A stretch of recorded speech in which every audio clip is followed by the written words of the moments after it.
Thank you so much for watching WTV Sports Center. I do hope that you are enjoying your Saturday afternoon. Today we have a great show lined up for you. We are going to tell you what's happening in the world of football and the great matches expected this weekend. Manchester City is playing Liverpool at 8:30 p.m. Now also Collins Ogutu will be joining me to discuss and shed more light on this. And here in the country we are going to tell you the latest in terms of what is ailing our national football team, that is Harambee Stars. WTV Sports Center starts now. Always a pleasure being your host. My name is Elijah Mwangi.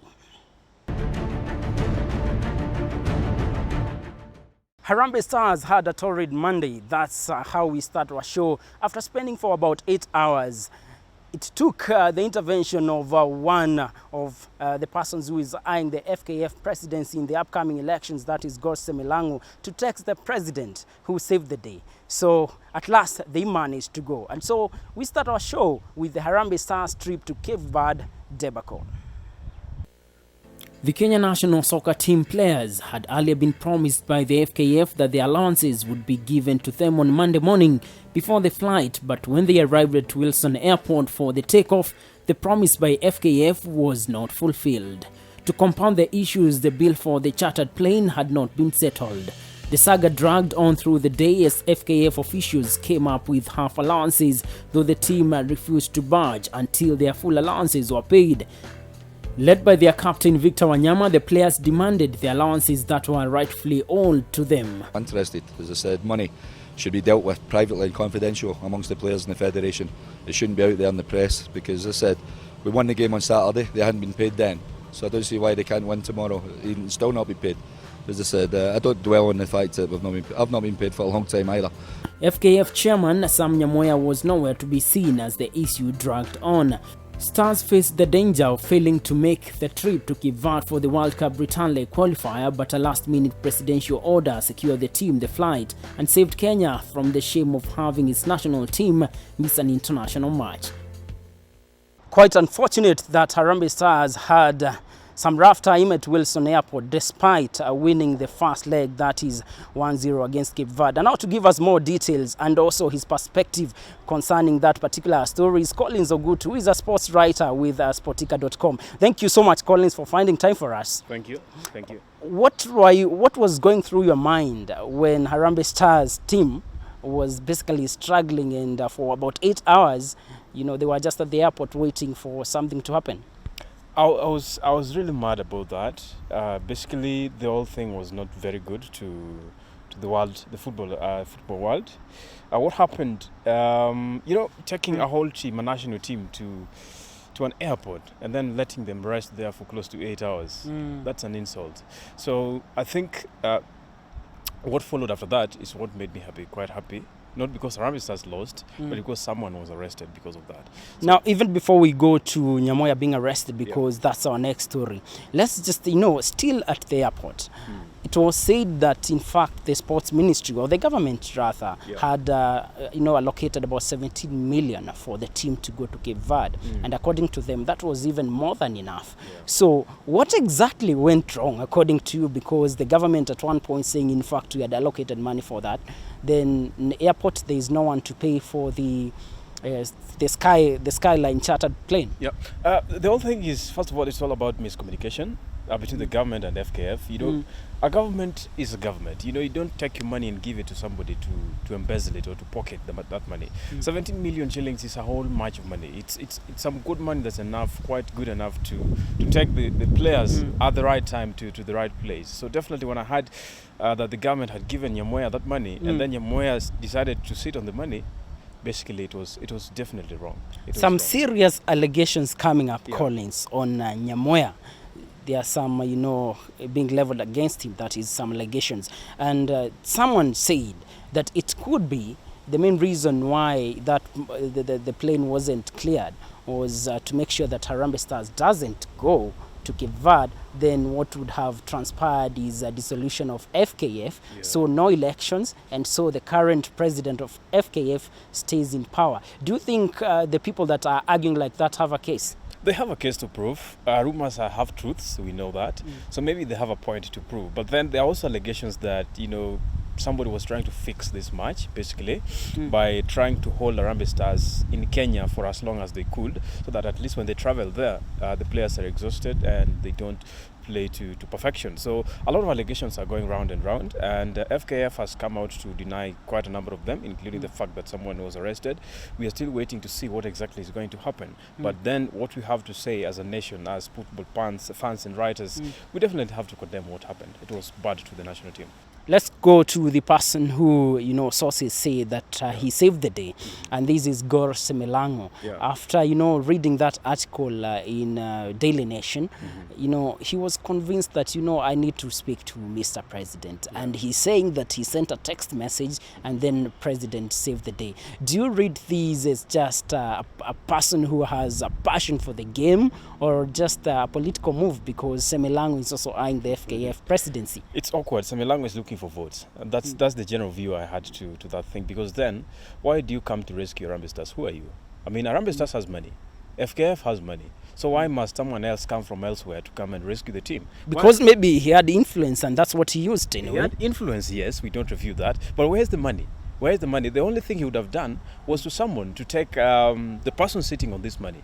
Why did he text the person sitting on the money instead of texting the president to come and rescue Harambee Stars, as if Harambee Stars was some small boys gathered somewhere who needed some sort of rescue? So for me, I think the whole thing, okay, thank you so much for rescuing Harambee Stars, but it's all about votes.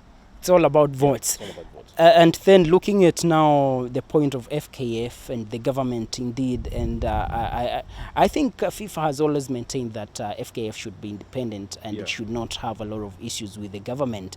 Now, at this point, we are more likely to see government now interfering with the running of FKF. What do you think are the implications? The implications are, FIFA doesn't allow government to interfere with international sports issues. But then with Nyamoya at the helm of FKF, government has to come in, because then if you don't come in, nothing runs.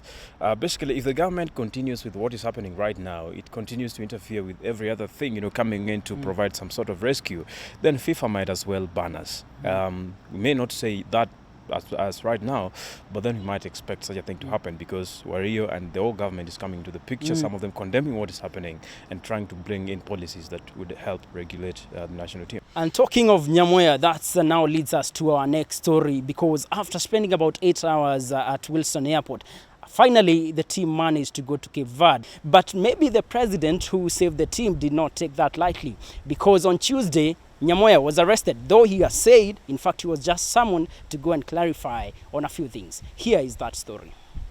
The never-ending football drama in Kenya continued on Tuesday as FKF President Sam Nyamoya was questioned for 8 hours over the scandal involving the delayed departure of Harambee Stars for their World Cup qualifier second leg match against Cape Verde. It remains to be seen how this incident will affect Sam Nyamoya's re-election bid as he seeks to retain his position as FKF president in the forthcoming elections that are scheduled for mid-next month. After 24 hours of drama that saw the national team arrive at Cape Verde just 4 hours to the match, Harambee Stars marched to Estadio Nacional do Cabo Verde, donning white jerseys ready for the encounter.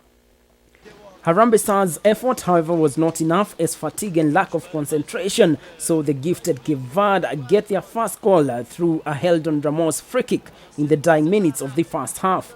The conditions changed for Kenya.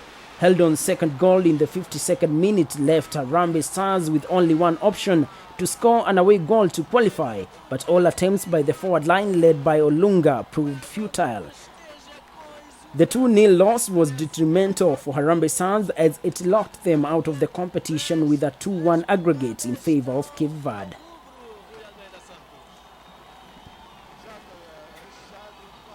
Sam Nyamoya, the FKF president, is in trouble. That is evident right now. And many questions are now being asked. Where was this 17 million and why was there a delay at the airport? And now Collins Ogutu is here with his perspective, basically to shed more light on this disturbing issue. National football is in crisis. Now, Nyamoya was arrested, but he says he was just being summoned to go and clarify on a few things. Do you buy that to start with? I mean, that's a joke. That's being a comic, eh? I read the press release that FKF sent to newsrooms. In fact, I'm one of the people who received the press release. And the whole release speaks about, FKF trying to justify that Nyamoya was not arrested. Nyamoya went to CID offices on his own volition, right? So if you have an issue to clarify, do you go to the CID or you call a press conference? That was the point of view I was giving this thing. So for me, whether he denies it or not, we know that he was arrested and we demand the 17 million shillings. That's point blank. That's what we need to know. Let's go now to Cape Verde. After all that, push and pull, Harambee Stars landed in Praia, that is Cape Verde, 2 hours before the game. And some people have said that could have affected their performance. In your own opinion, do you think they lost because of the jet lag and not training on that particular day, or maybe we were just meant to lose? We did not lose because of the jet lag. I think that's being cheap. We lost because Cape Verde is a strong team. We know that. Yeah. In fact, we were surprised when Harambee Stars won against Cape Verde. Let me just cut you short, Collins. We did not lose because of the jet lag. That's being cheap. That's what you've said. Yes. Now, looking at the disturbances from allowances, these people are frustrated. I think you need to be settled in mind so that you can perform. And Harambee Stars as a team, they were not settled in mind. Don't you think that could have contributed to the loss? Okay, in 100%, I think the confrontation, the intimidations that the team experienced before they went to Cape Verde could have contributed at least 30% to of the performance. But then, the fact of the matter is, Elijah, Cape Verde cannot or could not surrender their qualification perspectives to Harambee Stars easily like that. They were shocked when they came here and they lost 1-0. And they said, let's wait for them at home. So when they had their home advantage, they scored 2 goals against us. I mean, we expected, at least I expected that. And as much as I was fully behind Harambee Stars, sometimes you don't need to pretend that, we are too strong to face one or two things. Yeah. And now just looking at the teams, now Cape Verde, we have it proceeding and all that. But other matches that were also being played, we had the teams like Algeria playing Tanzania. And Algeria was just, that was a walk in the park. Yeah. So what is happening with our East African teams, that is Kenya, Tanzania? East Africa has gradually become a toddler in the international football scene. I think right now we could only expect Uganda to at least try and reach somewhere, because after I think they eliminated Togo or something. But Tanzania, the surprise of the week was Tanzania losing 7-0 to Algeria. They were not intimidated like Harambee Stars. They did have all these confrontations. So at least they would have held to a 2-0 or a 2-2 draw. So basically, I think East Africa need to focus much on football. We need to use the CECAFA thing to at least grow quite a number of teams that can challenge in the international scene. So looking at maybe the outcome, the qualifiers and those who will manage, that is, which teams are you already seeing there? Are we going to have the old teams like the Algeria, Zambia and all that? Or could there be a change in the standings? There could be a change. Definitely. We expect South Africa to come in. We expect Ghana, Nigeria, Cameroon could as well do something, and Democratic Republic of Congo. I think those are the countries that have shown really, and Tunisia, by the way, those are the countries in Africa that have shown really that they're thirsty enough to get to Russia in 2018. So for me, I think quite a number of those teams will make it to Russia. So looking forward now, and you are simply telling me that for Harambee Stars World Cup, that's done? World Cup is done. Now, World Cup is done. Let's look forward. So what should Harambee Stars prepare for as per now? CECAFA.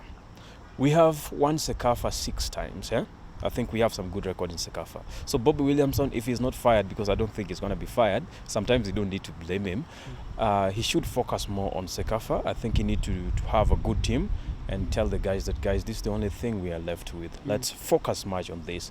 They could win CECAFA in Ethiopia come next year. Yeah. Now, we've been talking about the road to Russia, that is the 2018 World Cup. Now, Kenya has lost it. It's evident, but of course, we wish them the very best in their endeavors, because the next assignment could be, as what Collins has said, CECAFA. Now, let's move on to other stories that have been making the headlines in the course of the week. Matters rugby.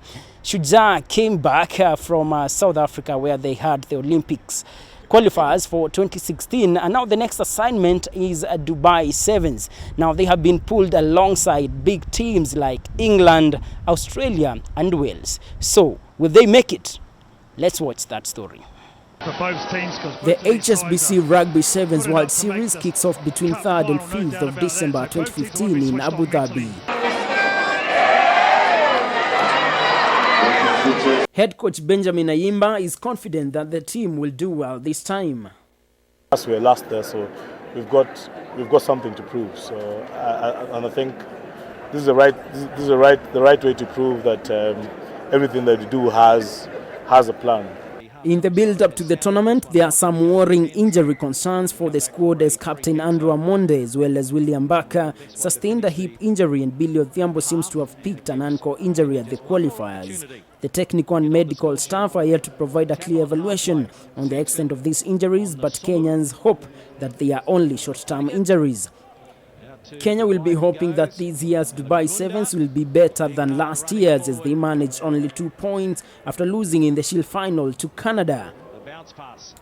Their poolmates Australia finished second in Dubai last year and are heavy favourites to win the series, while England managed a 4th overall ranking last season. Wales were ranked 12th overall last season, 1 position better than Kenya. The squad resumed training on Tuesday.